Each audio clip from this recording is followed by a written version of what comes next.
कितना गिरेगी उद्धव सरकार।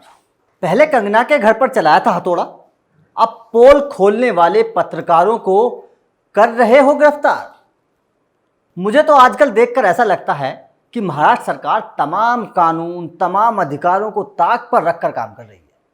तभी तो पहले कंगना के घर पर हथौड़ा चलाया, उनके घर की तोड़फोड़ करी, उनका सारा सामान तोड़ दिया, और अब खबर है कि महाराष्ट्र सरकार ने रिपब्लिक चैनल के 2 पत्रकारों को भी उनके कैब ड्राइवर के साथ गिरफ्तार कर लिया है।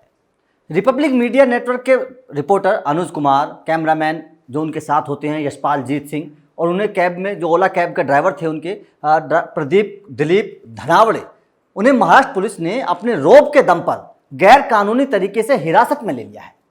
वैसे आपको बता दें कि रिपब्लिक मीडिया की ये टीम महाराष्ट्र सरकार के खिलाफ एक सुराग का पता लगाने के लिए रायगढ़ के करजत गई थी, लेकिन केवल एक सुरक्षाकर्मी से पूछताछ करने को लेकर इस टीम को 4 दिनों के लिए जेल में डाल दिया। ये होती है गुंडागर्दी। हैरानी की बात तो यह है कि रिपब्लिक की टीम को जेल में भेजने से पहले कोई कानूनी मदद नहीं दी गई थी। जिस तरह से अगर किसी को आप पकड़ते हैं तो पहले उसको कानूनी मदद देते हैं, इतना ही नहीं, गिरफ्तारी के बाद भी इन पत्रकारों को किसी तरह का रिमांड कॉपी भी नहीं दी गई।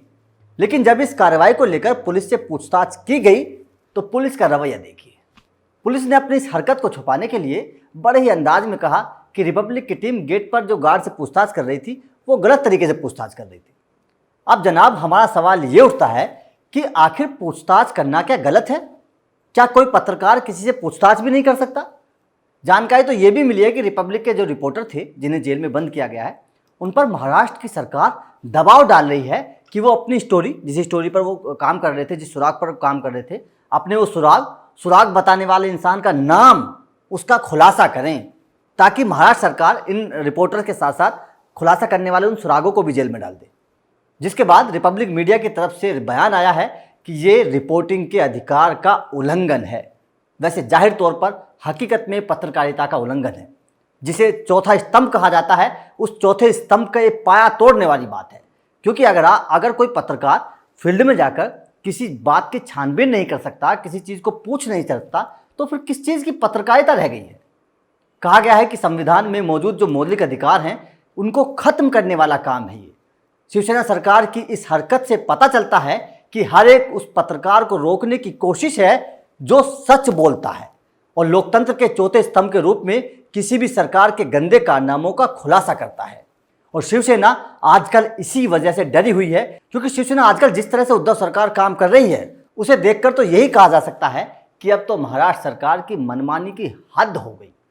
वैसे आपको बता दें कि सुशांत की मौत के बाद रिपब्लिक मीडिया ने जिस तरह से इस मामले को जोर शोर से उठाया था, लोगों की आवाज़ बनकर जिस तरह से रिपब्लिक मीडिया सामने आया था, मूवी माफियाओं के साथ साथ अर्नब गोस्वामी ने जिस तरह से महाराष्ट्र सरकार पर कई सवाल खड़े किए थे, उसी वजह से आज महाराष्ट्र सरकार रिपब्लिक मीडिया के पत्रकारों से बदले की भावना रखते हुए कार्रवाई कर रही है। तो साफ है कि पहले कंगना ने महाराष्ट्र सरकार के खिलाफ बोला तो उन पर कार्रवाई हुई, उनका दफ्तर तोड़ा गया।